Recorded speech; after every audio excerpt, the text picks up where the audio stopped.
So without getting too far into hypermiling techniques, I'm just going to show you a typical short drive for me.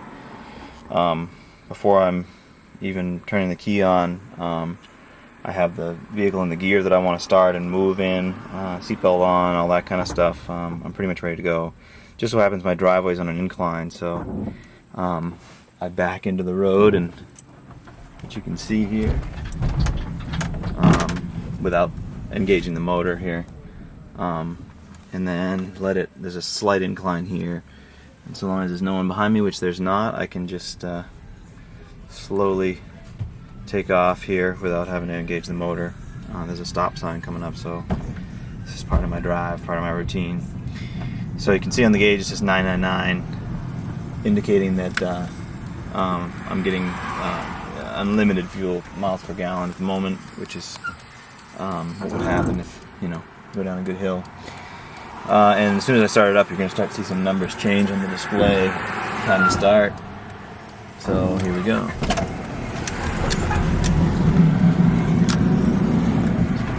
So as you can see, as I'm traveling, the CM in the lower left-hand corner is the important number. That's my trip. Coming up to a traffic light, I can see a car stop, so I'm going to shut the motor off. Here we go.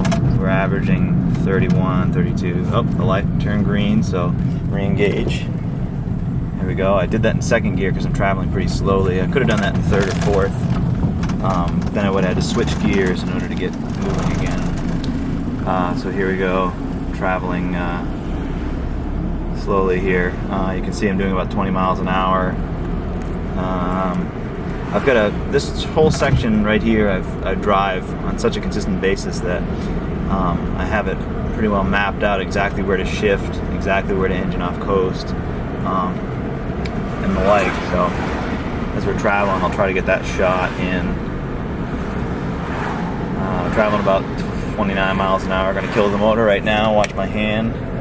Alright, back on. The gauges are back up. Now my gauge reads 999, 38 miles per gallon, 39. We've got the window open. It's a really hot day, and I've been filming. It's been very warm, but normally I'd have this window closed. But you can see I'm slowing down, but very, very slowly.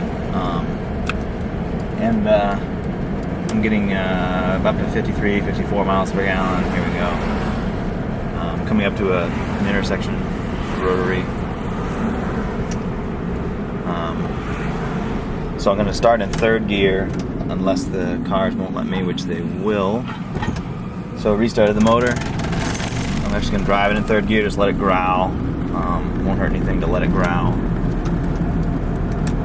And there you go. So this is a good show of in-town driving. I've only been driving for a little while right now, so I'm only up to about 55 miles per gallon.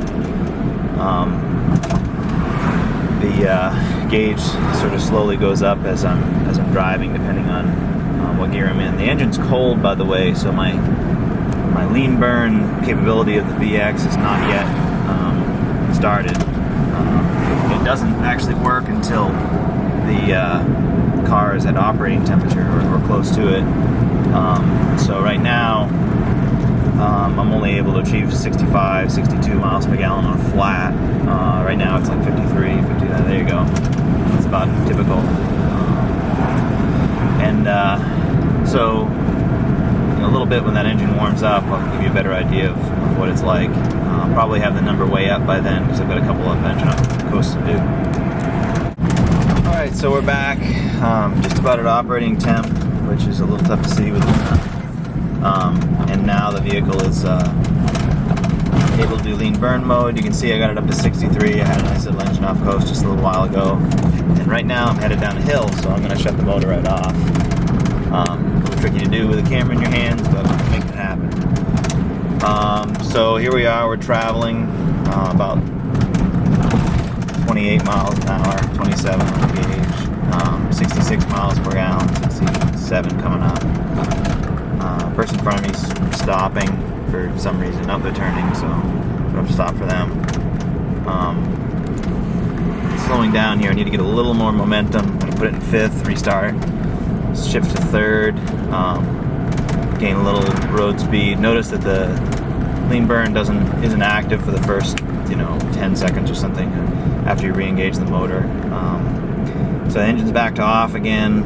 I'm going to be rolling down into another little area where there's some more downhill, so I can take advantage of the engine off coast. So now we got our trip above 70. As you can see from my mirror, people behind you tend to not be real happy with hypermiling techniques. I try not to do anything too extreme during the day. I travel a lot at night, and at night I take full advantage of whatever speed I want to travel, which is usually significantly under the speed limit, and people don't have much of a problem with it. There's less people out there, but during the day it can be a little tricky. So we're up to 76 miles per gallon. I have to re-engage the motor to kind of go down from here, but that's basically how you achieve those high numbers, especially in town.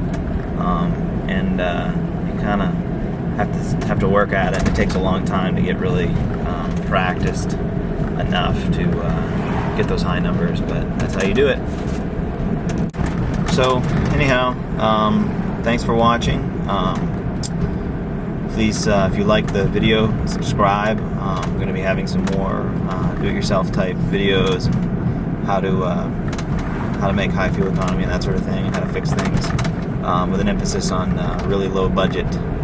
By the way, this car total that I've got invested is about $3,000. That includes the purchase price, registration, insurance, and all the modifications that I made. I did all the fabricating myself, so that helped a lot, and a lot of the materials were free or cheap. So there you go. So if you like what you see, subscribe, tell your friends. Thanks.